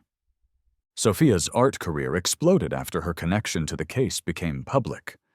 Turns out people are very interested in art created by someone who chose truth over family loyalty. And me? I went back to Miami, closed down the security consulting business, and started teaching ethics at the University of Miami Business School. Weird career change, I know. But after spending 3 years learning how to be someone else, I decided I wanted to spend the rest of my life helping people figure out how to be themselves. Sophia and I got married on a Tuesday in November, exactly 2 years after Marcus Kane had died and Michael Reeves had been born. The ceremony was small, just us, an officiant, and 2 witnesses we'd hired for the occasion. No family, no friends, no press. Just 2 people who'd learned that the best relationships are built on truth rather than convenience. Do you take this woman to be your wife, for better or worse, in sickness and in health, for richer or poorer, as long as you both shall live? I do, I said, looking at Sophia in her simple white dress, holding flowers she'd picked herself. Do you take this man to be your husband, for better or worse, in sickness and in health, for richer or poorer, as long as you both shall live? I do, Sophia said, smiling at me with the same expression she'd had the first time she'd stood up to Elena. By the power vested in me by the state of Florida, I now pronounce you husband and wife. We kissed, and it felt like the first honest thing I'd done in years. After the ceremony, we drove to South Beach and sat on the sand, watching the sunset over the ocean. Do you think Elena's okay? Sophia asked. Honestly, I don't know, and for the first time in 3 years, I don't care. That's not true. What do you mean? You care. You'll always care. That's what makes you different from her. How so? Elena destroys people and moves on. You destroyed Elena and then spent the rest of your time trying to save other people from her. Even when you were being ruthless, you were still trying to protect people. Is that good or bad? It's human. Elena stopped being human a long time ago. We sat in comfortable silence for a while, watching the waves roll in. Sophia? Yeah? Do you think we'll be okay? I mean, really okay? Not just surviving, but actually happy? I think we'll be honest, and I think honesty is the only foundation that actually supports happiness. Even when honesty is painful? Especially then. What about when honesty reveals things we'd rather not know? Like what? Like the fact that I enjoyed destroying Elena. Like the fact that part of me is glad she's gone, and I hope she never comes back. Like the fact that I'm not sure I'm a good person anymore. Sophia was quiet for a moment. Marcus, can I tell you something? Always. Elena made you into someone who could destroy her, but destroying her made you back into someone who could love me. If you hadn't learned how to be ruthless, you never would have learned how to be free. So you think I'm a good person? I think you're a real person, good and bad, strong and vulnerable, honest and flawed. That's the only kind of person worth loving. And Elena? Elena was just a character in her own story. She never figured out how to be real. As the sun disappeared into the ocean, I felt something I hadn't felt since before Elena had walked into my life 6 years earlier. Peace. Not the absence of problems, but the presence of someone who would face those problems with me instead of creating them for me. Hey, Sophia. Hey, Marcus? Thanks for choosing yourself. Thanks for teaching me that I could... We sat on that beach until the stars came out. 2 people who'd learned that the best revenge isn't destroying your enemies. It's becoming the kind of person who doesn't need enemies to feel strong. And if Elena Blackwood was somewhere out there, starting over with a new identity and a new plan to destroy someone else's life, well, that was her choice to make. We'd made ours. 5 years later, I'm writing this story in my office at the University of Miami, where I teach a course called Ethical Decision-Making in Crisis Situations. It's become one of the most popular classes in the business school, probably because I have a lot of real-world examples to draw from. Today, a student asked me whether I regret the way I handled my divorce from Elena. Professor Reeves, she said, don't you think there might have been a better way to resolve your conflict with your ex-wife? Something less destructive? Probably, I told her. But better for whom? For everyone involved. Including the people Elena would have destroyed if I hadn't stopped her? The student was quiet for a moment. I guess I hadn't thought about that. That's the thing about ethical decision-making, I said. It's never just about the people in the room. It's about the people who aren't in the room yet. After class, I walked home to the house Sophia and I bought in Coral Gables. She was in her studio, working on a series of paintings about transformation. Butterflies emerging from cocoons, phoenixes rising from ashes, people taking off masks to reveal their true faces. "How was class?" she asked, not looking up from her canvas. "Good. A student asked if I regret destroying Elena." "What did you tell her?" "I told her I regret that Elena made destruction necessary." Sophia finally looked up. "Do you think Elena's still out there somewhere?" "Probably. People like Elena don't just disappear, they reinvent themselves." "Does that worry you?" "Not for us. But I worry about whoever she's targeting now." "We can't save everyone, Marcus." "I know, but we can make sure the people we do save know how to save themselves." Sophia smiled and went back to her painting. I watched her work for a while, marveling at how different she looked now than she had 7 years ago when I'd first seen her art. Confident, self-possessed, free. My phone buzzed with a text message from an unknown number. "My name is Jessica Chen. I think my husband's crisis management consultant might be targeting him the same way Elena Blackwood targeted you. Can we talk?" I showed the message to Sophia. "What do you want to do?" she asked. "What do you think we should do?" "I think we should give Jessica Chen the same thing you gave me." "Which is?" "Information and the freedom to choose what to do with it." I typed back, "Happy to talk. When works for you?" Some battles, it turns out, are worth fighting again and again. Not because you enjoy fighting, but because some people are worth protecting, and some truths are worth telling, and some freedoms are worth preserving. Elena Blackwood taught me that love could be a weapon. Sophia Martinez taught me that love could be a gift. The difference between the two is the difference between control and freedom, between manipulation and honesty, between using someone and loving them. I choose love as a gift. Every single day, I choose love as a gift. And if that choice sometimes requires me to fight people who choose love as a weapon, well, that's a fight I'm prepared to win. After all, Elena trained me well. She just forgot to consider what would happen if her student became the teacher.